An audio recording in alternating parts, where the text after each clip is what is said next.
Tenemos. Muy bien. Bueno, pues hoy vamos a comenzar con la parte de historia. La parte de historia no es tan compleja para ustedes porque les combinan historia universal con historia de México. Entonces vamos a tratar de que sea un poco más ligera esta parte, que es una materia que usualmente luego se complica ahí un poco, sobre todo porque se piensa que son fechas y se piensa que son un montón de nombres y todo. Y entonces, bueno, hay algo de ello, o sea, algo de ello sí lo hay, ¿no? O sea, sí existe, pero pues es lo menos. Y obviamente ustedes, por ejemplo, si ya han llevado pues esta materia y todo, pues seguramente se van a acordar de muchas cosas y algunas solamente hay que asociarlas y sobre todo algunas de las cosas, por ejemplo, aquí vamos a ir viendo, por ejemplo, tenemos que ver aquí de los principios del siglo XVI al siglo XVIII, ¿no? El contexto mundial, es decir, por qué se empezaron a abrir las nuevas rutas, ¿no? Las expresiones que surgieron después con el Renacimiento, un poco las expediciones, algunos conceptos como la ilustración, la enciclopedia, qué era el absolutismo, la Revolución Francesa, la Revolución de Estados Unidos, la revolución, en este caso, de independencia de la América Latina.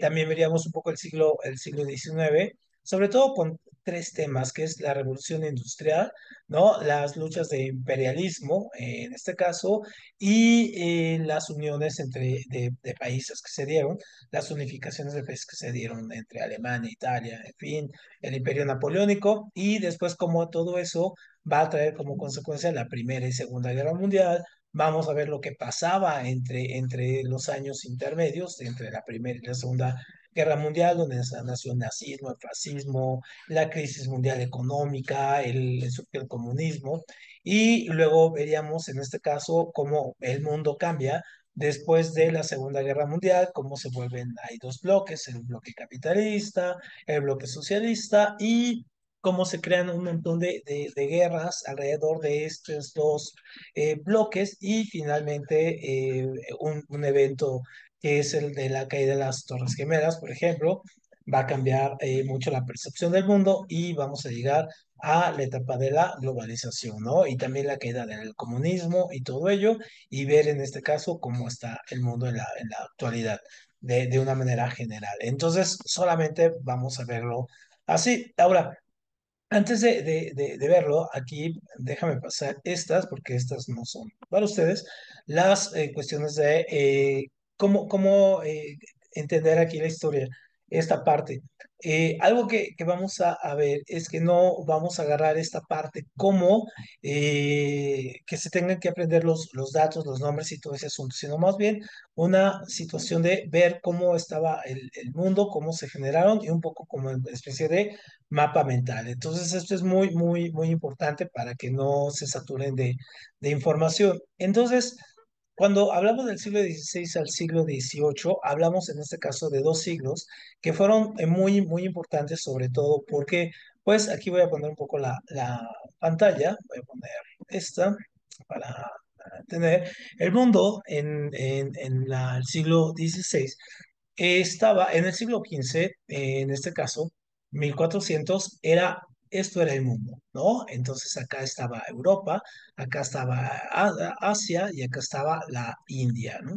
Y acá estaba China, ajá, vamos a poner China y aquí estaba Europa, y en medio de todo esto, acá estaban la cultura árabe, ¿no? En los musulmanes. Eso era el mundo, ¿no? Entonces, prácticamente el mundo no le interesaba, por ejemplo, África, pues todavía había expediciones, pero no tenían mayor interés en él, y estaba, pues aquí, toda América, que aquí estaba esperando, digamos, ser descubierta, ¿no? Así entre comillas. Entonces, ¿qué va a pasar aquí? Van a darse varias cosas. Los europeos, en este caso, fueron una cultura que fue creciendo a partir de la unión y desmoronamiento de otros imperios, por ejemplo, el Imperio Romano, luego entró en este caso la etapa de la Edad Media, que fueron 10 siglos. Ahí la Iglesia Católica tuvo un papel relevante, pero también los reyes, las monarquías. Entonces, por ejemplo, si has jugado alguna vez o has visto estas series como Juego de Tronos o todas estas series basadas en la Edad Media, pues era una estructura pues bastante cerrada de guerras constantes. La guerra prácticamente era el negocio de todos los días, de tener que ir a pelear. Entonces Europa estaba enmarcada en esto, ¿no? Entre su catolicismo y en este caso, sus reyes y sus monarquías y todo ello. China, en este caso, también tenía su imperio, pero a la diferencia es que aquí también era un imperio absolutista, pero también tenía un gran comercio, ¿no? Y entonces hay un gran comercio entre los europeos y los chinos. ¿Por qué? Pues porque obviamente había rutas comerciales, la famosa ruta de la seda, o que venían desde Europa hasta acá, esta parte de China, y venían y comerciaban. Los viajes de Marco Polo se inscriben ahí, y entonces hubo caminos y hubo una gran conexión entre los chinos y los europeos durante varios siglos. Pero la India por acá, estaba por acá, también tenía un potencial y aunque también tenía una negociación, negociaba más con otra cultura también muy grande, que era la cultura islámica, que inicia en el año 600 y que también tiene muchas características, y la media luna, ¿no? Muchas características muy parecidas en este caso, el cristianismo, comparten algunos conceptos, en fin, ¿no? Entonces son culturas monolíticas, en este caso donde tienes a un Dios, por ejemplo, acá igual, a Alá, acá está Cristo, o Jehová, o no sé, en fin, y los chinos pues tienen una religión más amplia, igual que los indios, que tienen el hinduismo, pero también el brahmanismo, en fin, tienen culturas, estas dos, ¿no? Bastante amplias, con varios estructuras, dioses, en fin, ¿no? Entonces, y estos dos comparten la cuestión de tener una sola figura relevante. Entonces, el comercio fluía, pero hacia el siglo, hacia el siglo, aquí vamos a ponerle, sí, el siglo XIV, es decir, hacia 1300, el mundo comienza a cambiar aquí, ¿no? Entonces aquí se va a crear una nueva clase social, que se va a llamar en este caso la burguesía, ¿no? La burguesía van a ser los comerciantes que vivían en pequeños poblados que se llamaban a sí mismo como burgos, ¿no? Burgos. Y entonces los burgos, pues obviamente estaban fuera de una estructura que duró casi 1000 años, que era el feudo.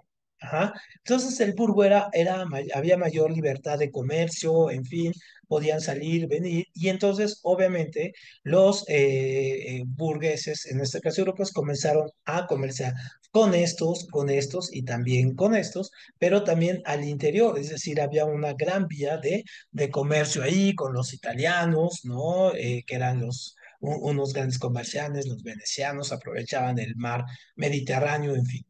Pero ¿qué va a suceder en este caso? Hacia 1453, aquí, los musulmanes, que son estos que están acá, van a tomar en sus guerras contra los europeos y sobre todo fundados mucho por la religión, van a tomar una ciudad que está aquí en el centro, que se llama Constantinopla. Entonces, al tomar esa ciudad de Constantinopla, pues se rompen las vías, en este caso de comunicación de los europeos con los chinos y con la gente de la India. Entonces, obviamente eso va a hacer que los europeos se queden sin rutas y necesiten, perdón, necesiten innovar. Entonces, aquí vamos a poner el mapa un poco para ponernos aquí en donde está. Vamos a compartir ahora el mapa. Ujú. Entonces, por ejemplo, aquí vamos a tener en esta parte. Por ejemplo, aquí está Constantinopla, este punto, ¿no? Este punto rojo. Y entonces, obviamente, el imperio musulmán, pues va a crecer de una manera extraordinaria. Entonces, el imperio musulmán va a venir desde acá, desde ya la mitad de España, va a abarcar toda esta parte, y va a llegar hasta acá, ¿no? Aquí y va a tomar esta ciudad que es, en este caso, Estambul. Y en este caso, si uno se fija en esa ciudad, pues te das cuenta que aquí tiene, por ejemplo, aquí Estambul es el paso entre, esto es el Bósforo, esto es Asia y esto es Europa. Entonces era el paso, era una ciudad completamente comercial donde tenían que pasar aquí los comerciantes y es una ciudad inminentemente comercial, es una ciudad muy bonita donde están todos los comerciantes. Entonces, obviamente, imagínate tener que pasar por ahí, pues le cerraba todo el camino, todo este camino que está acá y sobre todo en sus planes, por ejemplo, de ir de aquí, ¿no? De ir de aquí de Europa, pasar hasta acá, pues obviamente los musulmanes les cerraban por aquí, era casi imposible porque están los montes Urales, entonces esto les hacía que el camino fuera básicamente más corto, ¿no? Esto se llama el camino de la seda. Entonces, al cerrarse este comercio para llegar acá, ¿qué es lo que van a buscar los europeos? Prácticamente lo que van a buscar va a ser nuevas rutas comerciales. Entonces, las rutas comerciales que ellos van a estar buscando van a ser, en este caso, ideal que estén de aquí, que salgan de acá, que vengan por acá, ¿no? Que atraviesen esta parte para llegar de aquí y posteriormente llegar a China, ¿no? Entonces, esta era la ruta que buscaba. Entonces, obviamente, aquí en Europa, en la parte de Europa, comienza esta clase burguesa, más un poco también los reyes, y un poco también patrocinados por la Iglesia Católica, comienzan a hacer, en este caso, innovaciones, ¿no? Empiezan a innovar, empiezan a ver cómo pueden salir de aquí y sobre todo aquí en Portugal, en esta parte de Portugal va a ser súper interesante porque en esta parte, aquí, deja acercarla, ajá, aquí, ajá, aquí es donde se van a poner, en este caso, a hacer, aquí en el puerto de Cádiz, se van a poner a hacer barcos, ¿no? Entonces aquí esto es España, que ya habían sacado a los musulmanes, o sea, ya se habían retirado los musulmanes. De hecho, todas estas ciudades como Sevilla, Córdoba, Málaga, Cádiz, todo esto, cuando las ves, Granada, tienen todo el estilo árabe, ¿no? Tienen muchas construcciones que todavía se quedaron de la época. Y entonces acá, en esta parte de Portugal, comienzan a innovar en nuevos barcos. Los barcos empiezan a ser más grandes, pues tienen puertos, son grandes navegantes. Entonces, ¿qué es lo que van a hacer ellos? Ellos prácticamente ya que tienen barcos más grandes y muchísimo más avanzados, pues se aventuran, ¿no? En esta aventura de irse por acá, pero en esa aventura de irse por acá, pues se van a encontrar, por ejemplo, América, ¿no? Y van a encontrar esta parte, sí van a darle la vuelta por acá atrás y van a llegar, pero sobre todo viene esta parte, ¿no? Este gran descubrimiento de este continente, de lo que va a ser América en este caso. O sea, el mundo, en este caso que se concentraba en todo esto, ahora se vuelve redondo, ¿no? Se vuelve redondo y ahora ya tenemos comercio para acá, ¿no? Pero va a haber otros navegantes que van a venir por aquí, van a pasar por acá, ajá, y le van a dar la vuelta al mundo, ajá, para llegar hasta, y van a atravesar todo esto es súper impresionante, sobre todo por en las hazañas en este caso que se navegaban, y van a venir de por acá y van a llegar hasta acá, hasta China. Y luego va a haber otros todavía un poquito más acelerados, ¿ah? Que van a agarrar y van a venir desde acá y van a agarrar y pasar por acá y llegar por acá. Es decir, como Magallanes, ¿no? Y van a llegar otra vez a Europa. Entonces hubo gente que le dio la vuelta al mundo y se dieron cuenta que entonces podían, en este caso el comercio, no depender solamente por aquí, por la tierra, sino por la vía marítima y tenían rutas. Y entonces se van a empezar a abrir rutas muy importantes, por ejemplo, como una ruta ya que se construyó después y que involucró mucho aquí a México, que venía de acá, de China, ¿no? De esta parte, venía desde acá, bajaba por acá y llegaba aquí Veracruz, y eso se le llamaba la Nao, ajá, Nao de China, o sea, la nave de China, la que venía desde acá hasta acá, ¿no? Y se llevaba oro y todo ese asunto, entonces obviamente hubo mucho comercio chino en su momento. Y luego se abrieron pues todas las rutas que había aquí, llegaron a Cuba, por ejemplo, de aquí de Portugal, llegaron aquí, luego llegaron al continente, luego llegaron acá abajo, luego se internaron y fueron tomando todas estas tierras. ¿Y qué pasaba con estas tierras del norte? Pues aquí van a ser los ingleses, en este caso acá, los ingleses y los irlandeses que van a emigrar a toda esta parte de lo que va a ser después en los Estados Unidos. Y luego esta parte de África, que está aquí abajo, ajá, toda esta parte también va a ser tomada prácticamente por las potencias europeas, que una vez que rompen este cerco, una vez que rompen este cerco, se dan cuenta que pues, no necesitan a la tierra y entonces comienzan a hacer, en este caso, constantes invasiones a estas tierras, ¿no? Entonces, por ejemplo, los alemanes llegan hasta acá, ¿no? Los ingleses llegan hasta acá y así, ¿no? Cada uno empieza a tomar estas zonas y van a ser las famosas colonias, ¿no? Entonces ya se hace ahí una colonización que vamos a ver después cómo va a ser diferente con el imperialismo. Los ingleses van a colonizar, por ejemplo, la India y van a tomar también China por un momento.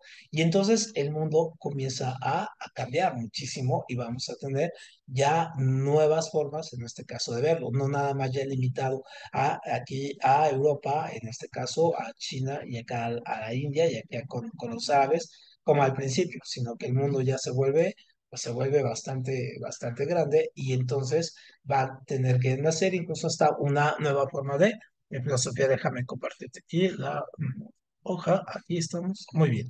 Entonces, obviamente, esta caída de Constantinopla, pues es la que marca todo este inicio, lo que vimos, es un poco ahí las rutas, el mundo se tiene que reinventar y entonces en ese reinvento de rutas comerciales y todo, pues va a surgir este tipo de pensamiento que se llama el humanismo. ¿Y qué significaba el humanismo en pocas palabras? Pues es esta filosofía basada en que el hombre, ajá, el hombre prácticamente se convierte en el centro de las cosas. Ya no es aquí como esta imagen que vemos ahí, este GIF ahí a Dios y en la Torre de Babel, sino en este caso, esto era el régimen antiguo, ¿no? O sea, Dios como el centro del universo y el hombre girando, ¿no? Girando aquí. Ahora es al revés, entonces ponemos al hombre acá y ponemos a Dios ahora girando en este tono. Entonces, por eso de ahí, ¿no? De humano, de humanismo, entonces vamos a tener ahí una nueva forma también de ver ahí las cosas. Y esto va a traer también como consecuencia que surja este movimiento muy importante que va a ser el Renacimiento. Entonces, obviamente, el Renacimiento, cuando surge, el nombre lo dice, ¿no? O sea, renacer. ¿Qué renace en este caso? Este es el nombre del Vitruvio de Leonardo da Vinci. Entonces, ¿qué es lo que renace? Entonces es como un poco retomar la vida artística, la vida filosófica de todo el tiempo, ¿no? A partir de la interrupción de la caída del Imperio Romano y después la Edad Media y después, ¿no? Entonces, como recontinuar ese mundo clásico que estaba ahí con los romanos y que estaba ahí heredado de los griegos y finalmente continuarlo. Eso es, entonces, la pintura, la escultura, todo esto va a ser lo más notorio que tenemos en cuenta de que hay un renacer, en este caso la figura, las figuras se vuelven voluminosas, la pintura encuentra la tridimensionalidad, hay estos cuadros de Leonardo da Vinci, de Miguel Ángel, las esculturas, ¿no? Pero también se va a la literatura, a la poesía, ¿no? Con los Francisco Petrarca, en fin. Entonces, ¿qué es lo que vamos a tener como características de este momento? Y entonces, ahí estamos hablando, por eso se llama el 400, ¿no? Estamos hablando del siglo XV, ajá, es decir, los 1400, ¿no? De 1400 a los 1500. Ujú. Y entonces, ¿qué es lo que pasa ahí? Hay un cambio también en la estructura del poder y entonces van a surgir, por ejemplo, las monarquías que cada vez se vuelven más fuertes, ¿no? En este caso, se van a volver hasta autoritarias, ¿no? Vienen estos descubrimientos geográficos, ¿no? Que hacen que el mundo pues crezca, ¿no? Hay estos conflictos, en este caso, entre un primer conflicto, después lo vamos a ver en la ilustración, entre la fe y la razón, es decir, la fe como la parte religiosa y la razón con todos estos descubrimientos científicos que hay de Galileo, que de Copérnico, todos ellos. ¿No? El papado también entra en un conflicto porque estaba dividido entre el Sacro Imperio Romano de Oriente y el Imperio Romano de Occidente, entonces empieza a cuestionarse eso, pero también la burguesía, ¿no? Comienza a patrocinar, esto se llama mecenazgo de mecenas, a patrocinar a artistas, a gente que empieza a procurar la ciencia, ¿no? Para, sobre todo, encontrar nuevos lugares, en este caso, o nuevas formas de ampliar sus negocios, ¿no? Surge la banca. Esto es muy importante. Y en este caso, en las ciudades italianas del norte y el centro, en este caso, hay como Florencia, Venecia y todo, pues por su posición geográfica, entonces hay un mayor auge en esas zonas del sur, ¿no? Y esto que decíamos, la recuperación de los valores grecolatinos, es decir, esta situación de que tienen que recuperar o intentan recuperar este pasado griego y romano, y en este caso surge que veíamos, ¿no? El humanismo, que se concentra en esto, que ahora el hombre es el centro de todas las cosas. Entonces, por un lado tenemos eso, ajá, y luego obviamente, dentro del Renacimiento, pues sí, el saber científico comienza a tener en este caso mayor auge, aunque va en contra un poco del pensamiento mayoritario que está basado en la fe de que Dios y todo ese asunto, ¿no? Entonces aquí comienza a haber un replanteamiento de eso, ¿no? Y entonces aquí, ya en el siglo XVII al siglo XIX, es decir, de 1600, vamos a ver que a eso ya le vamos a llamar la Edad Moderna. Entonces, corremos aquí otra vez a nuestro cartel este. Ajá, muy bien. Entonces vamos a borrar aquí todo esto. Entonces, fíjate, un poco a la parte de la historia, lo que nos ayuda un poco a comprenderla o capturarla es que la vamos poniendo en este caso en perspectiva, haciendo una línea. Y entonces, por ejemplo, aunque no son, digamos, no hay una fecha exacta para eso, a veces se toman como un poco fechas o se toman los personajes o sucesos como referentes de algún tipo de cambio. Entonces, por ejemplo, nosotros estamos acostumbrados a ver así, ¿no? Por ejemplo, la prehistoria. Y se llama prehistoria, pues porque no había manera de transcribir la historia, o sea, no había una manera de comunicación, ¿no? Entonces, la prehistoria, por ejemplo, la podemos calificar aquí como el paleolítico, ¿no? Y en este caso, neolítico, ¿no? Entonces, aquí el palo, ¿no? El palo, piedra vieja o piedras, ¿no? Aquí es con piedra y acá ya es, en este caso, con metales. ¿Mm? Después de esto, ¿no? Con el descubrimiento de la agricultura y calculándole, ojo, estos datos son solamente referenciales, no es que ni sean exactos ni haya una fe, no, no, son solamente referenciales. Entonces aquí se descubre la agricultura, ajá, y entonces van a nacer, todo esto se va a llamar la edad antigua. Ujú. Y entonces en la edad antigua, en este caso, vamos a tener de aproximadamente 10.000 con las primeras civilizaciones ya sedentarias, o sea, que ya se quedan establecidas con la siembra, que ya van a tener en este caso vaya, de dónde poder comer, que ya no necesitan en este caso estar yendo por el mamut y todo ese asunto, se quedan ahí y luego vamos a tener la edad antigua, va a llegar hasta los romanos y luego va a comenzar lo que llamamos edad media, ¿no? Y entonces también, cuando comienza la Edad Media, pues por ahí del año 453, ¿no? Con la caída del Imperio Romano, ¿no? ¿Cómo cae? Pues cae con una horda de personas que vienen de Asia, ¿no? En este caso, y que hacen que caiga, ¿no? La ciudad y con eso el imperio, ¿no? Pero el imperio ya estaba caído, solamente esta es como la fecha, la referencia, ahora digo, de la Edad Media. La Edad Media entonces va a durar de esto hasta 1456, ¿no? Si te fijas, se parecen mucho las fechas, cuando en este caso cae Constantinopla, ¿no? Lo que decíamos, cae Constantinopla, y ahí se acaba la Edad Media, y aquí comienza la Edad, ¿ah? La Edad Moderna. Ujú. Y entonces la Edad Moderna va a durar, en este caso, hasta 1789, cuando es, en este caso, la Revolución Francesa. Entonces, cuando comienza la Revolución Francesa, comienza lo que llamamos la edad, ajá, contemporánea.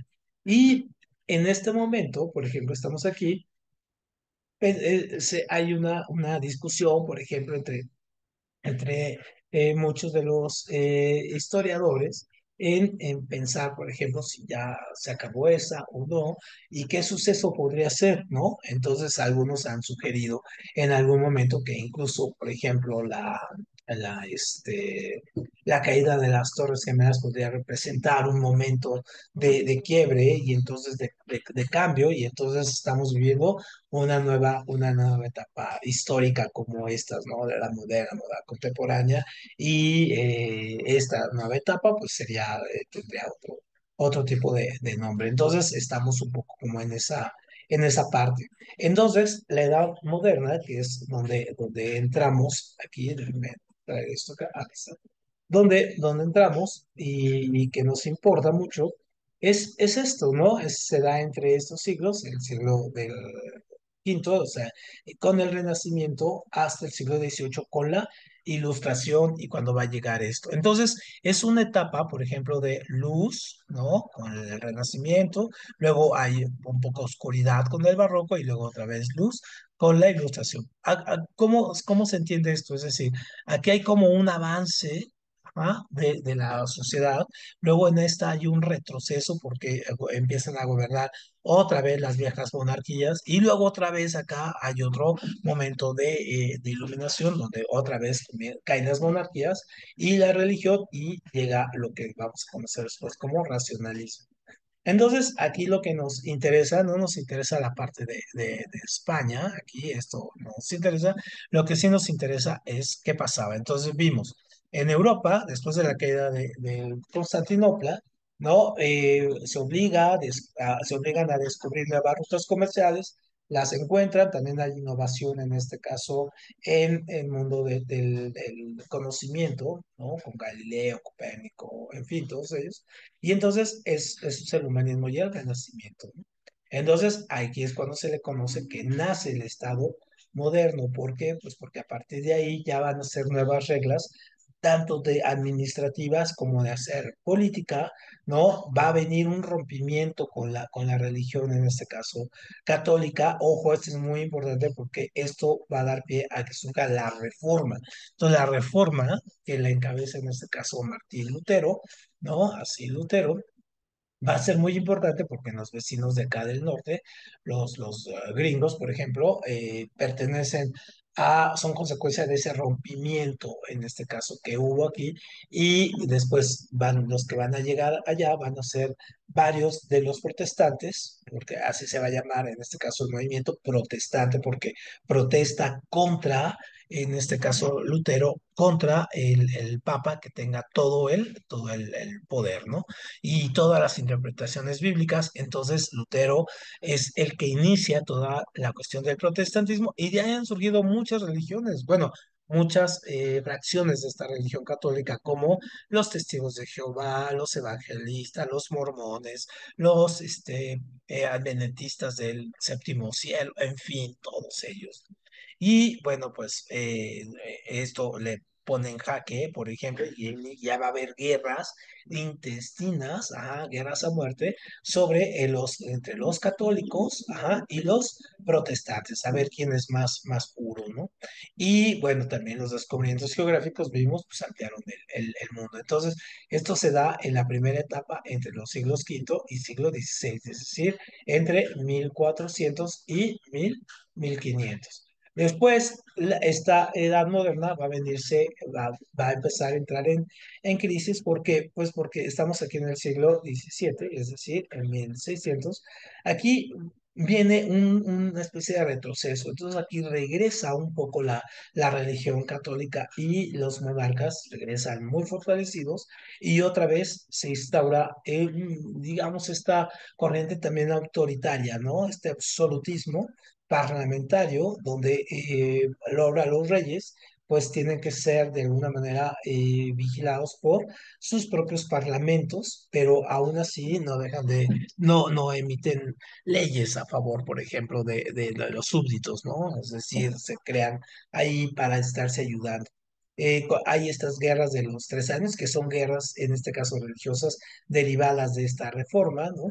Pero hay algo muy interesante, que es la revolución científica, ahorita la vamos a ver un poquito mejor, que es cuando vienen todos los inventos y todas las nociones pues, como de Galileo, ¿no? Copérnico, Kepler, en fin, y empieza el conocimiento a revolucionarse a pesar de esto, ¿no? Entonces, el barroco, por ejemplo, que se da en España y tiene ese nombre, en Italia tiene otro nombre, se llama manierismo, es donde se vuelca otra vez todo hacia la religión, ¿no? Aunque en el arte, por ejemplo, si ustedes van a la Catedral de Quiraceo, México, encuentran una muestra increíble de esto, ¿no? Aunque aquí ya llegó tardío, pero aquí lo encuentran. Y entonces, ¿y cómo va a acabar esto? Ahorita vamos a retomar esto. ¿Cómo va a terminar en el siglo XVIII con la Revolución Francesa? Y la Revolución Francesa es producto, ¿no? De este movimiento que se llamó la Ilustración, ¿no? O también el siglo de las luces. Entonces, lo vamos a ver, es un movimiento donde se ensalza la razón y la libertad como las dos grandes banderas para el devenir humano, ¿no? Es decir, ya no es la religión, ya no es Dios, ni nada de esas cosas, sino la razón, ¿no? Y en este caso, la libertad.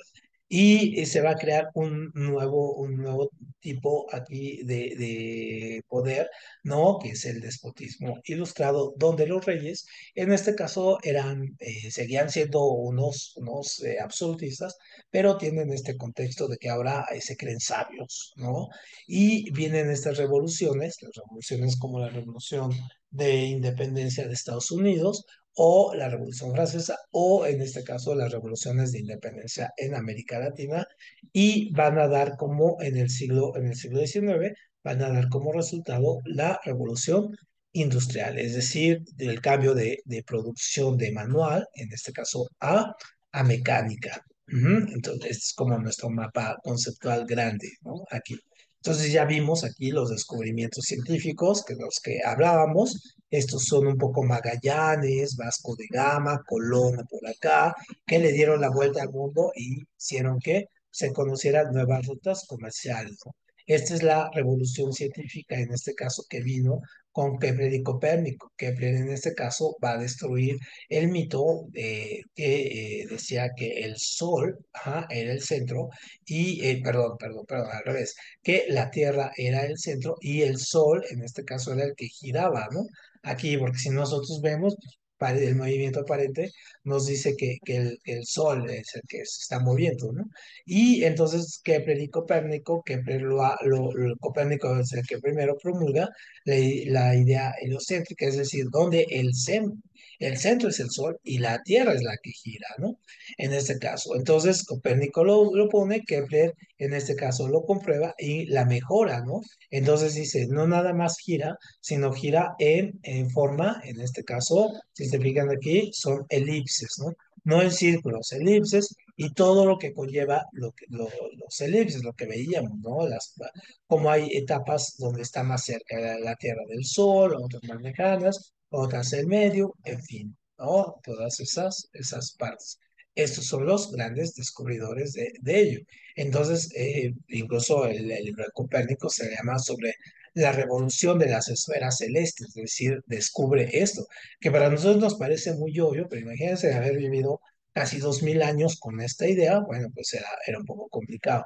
Y Galileo lo que hace es descubre el telescopio, descubre algunas leyes, en este caso de caída libre, en fin, y comprueba simplemente lo que estaba diciendo Copérnico ahí y Kepler, o sea, lo comprueba, puede decir, sí, esto es verdad y se comprueba y con esto también da pie a que surja lo que después va a ser el método científico, ¿no? Ya con Descartes, un poquito más adelante se va a poner. O este hombre, por ejemplo, William Harvey, es el que descubre que el sistema circulatorio, porque antes se pensaba que la sangre pues estaba ahí, que no circulaba, que estaba simplemente estática o esta sangre azul, ¿no? De los reyes, no, pues se dan cuenta que la sangre está girando y que se está reponiendo, o sea, que hay una sangre que tiene oxígeno, otra que no, y que se está siempre renovando, ¿no?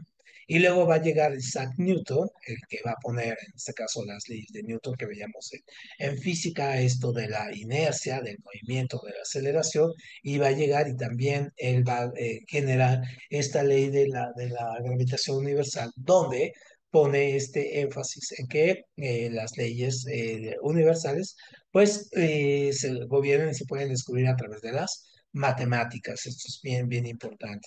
Y luego llega, por ejemplo, Nicolás Maquiavelo, que escribe un libro muy importante hasta la actualidad que se llama El Príncipe, que es la base de lo que va a ser, en este caso, los gobiernos absolutistas, ¿no? Este del príncipe lo lee cualquier persona que esté interesada en el poder, un diputado, un senador, el presidente, los reyes, hasta algún dueño de un negocio, ¿no? Tiene que leerlo. Pues, ¿por qué? Pues porque prácticamente son las reglas del poder, de cómo trabajar, cómo posicionarse, en fin.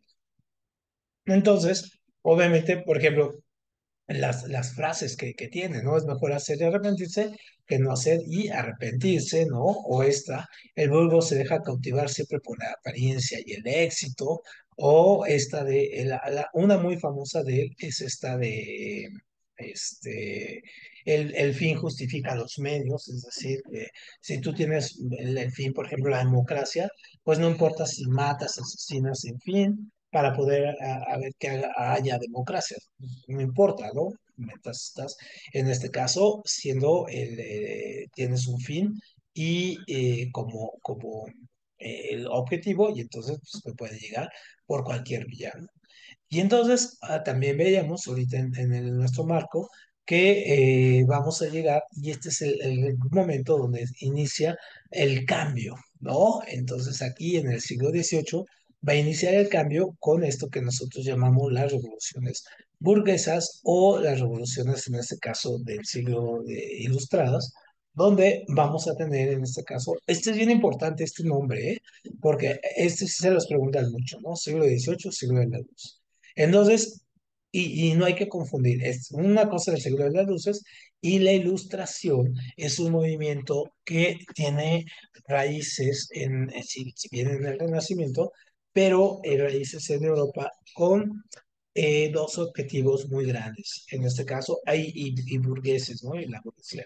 Por un lado, posicionar a la razón contra la fe, es decir, ¿no? Y a la libertad, en este caso, contra la tiranía, en este caso, de los gobernantes. Entonces, los objetivos, en este caso, de los ilustrados, va a ser posicionar estos dos temas, ¿no? Y entonces, ¿quiénes son los ilustrados? Pues es la burguesía, ¿no? Es la burguesía. ¿Y qué es lo que quiere la burguesía? Tomar el poder también. Ajá. ¿Y cómo lo va a tomar? ¿A quién quiere destronar? Pues quiere destronar, es decir, la burguesía, vamos a ponerla así, como primero, quiere destrozar, pues, obviamente, a la parte religiosa, en este caso a la iglesia, y por otro lado también a las monarquías absolutas. Son como sus grandes enemigos, y entonces esta, no, burguesía, tiene que posicionar en la mente de la sociedad, aunque no sean burgueses, estas dos ideas, ¿no? Que la razón, o sea, el ser humano, Ujú. El ser humano está por encima, en este caso, de la fe, es decir, de las creencias religiosas, las supersticiones y todo, que en esa época polulaban, ¿no? Entonces es cuando se inventan cuentos de hadas, en fin, un montón de historias para tener asustada a la gente, ¿no? Y entonces vamos a tener esto la libertad, pues también un poco para la cuestión de liberarse de los reyes y tomar y tirar a los reyes y ellos tomar el poder con base a nuevas formas de gobierno.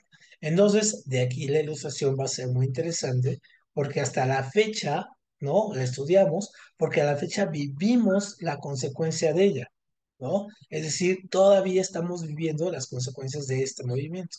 Una de las consecuencias inmediatas, y esto se refiere a estas revoluciones burguesas, es, por ejemplo, la independencia de Estados Unidos. Y hoy vemos que los Estados Unidos es el país más, pues obviamente el más fuerte del mundo en cuestión militar y económicamente, aunque bueno, ya no tan fuerte. La Revolución Francesa, que es la cuna en este caso de la política que tenemos ahora, ¿no? La democracia, el poder legislativo, ejecutivo, todo ello, las elecciones y la independencia de Hispanoamérica. Por ejemplo, la guerra de independencia de México no se explica sin ellos, ¿no? Sin estos momentos o sin ellos. Muy bien. Bueno, pues entonces si quieren vamos a dejarle hoy aquí, ¿no? Para el próximo jueves, pues retomar y ya empezar a ver, en este caso, ahora qué pasó con estos y cuáles son los conceptos y lo vamos a ir viendo aquí con algunos puntos, sobre todo de la ilustración y todo ello y las independencias y las causas de la guerra en Estados Unidos y en Francia, ¿no? Esto es lo que vamos a ver la próxima semana y vamos a tratar de llegar hasta acá, hasta el siglo XIX, con las conservadurismo y liberalismo. ¿Sale? Bueno, pues nos vemos entonces el próximo jueves. Pásenla bien y acá andamos entonces. Mañana nos toca matemáticas, acuérdense. Mañana vemos trigonometría, razones trigonométricas. Nos vemos y gracias. Yo ahorita les envío la clase, las pasadas y esta también. Hasta luego, cuídese. Que te va muy bien, hasta luego.